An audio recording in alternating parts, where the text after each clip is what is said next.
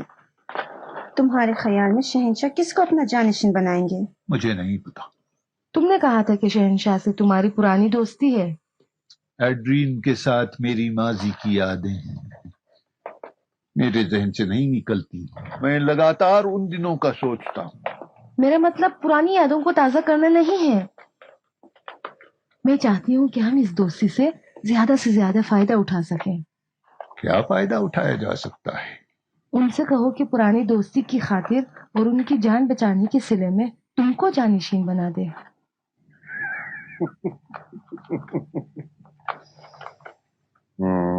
اگرچہ یہ آرزو ایک بلند پروازانہ ہے، بہرحال اس کو پورا کرنے کی کوشش کرنی چاہیے اور اس میں کوئی نقصان بھی نہیں ہے. بلند پرواز کیوں؟ تمہیں اپنے لیاقت پر شک ہے یا شہنشاہ کی دوستی پر؟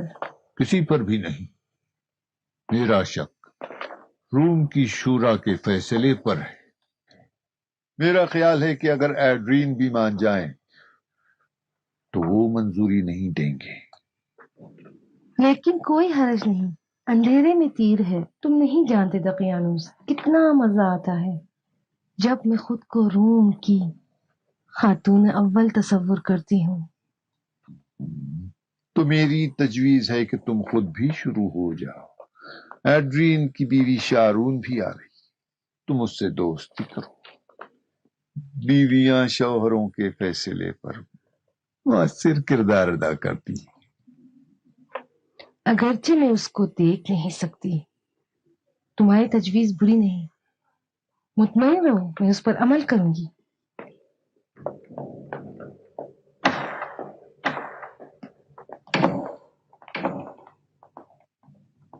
عالی جناب جولیس.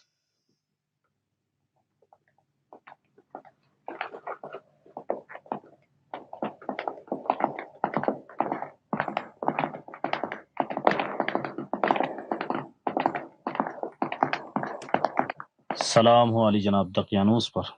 جناب جولیس، شہر کی کیا خبر؟ سب ٹھیک ہے.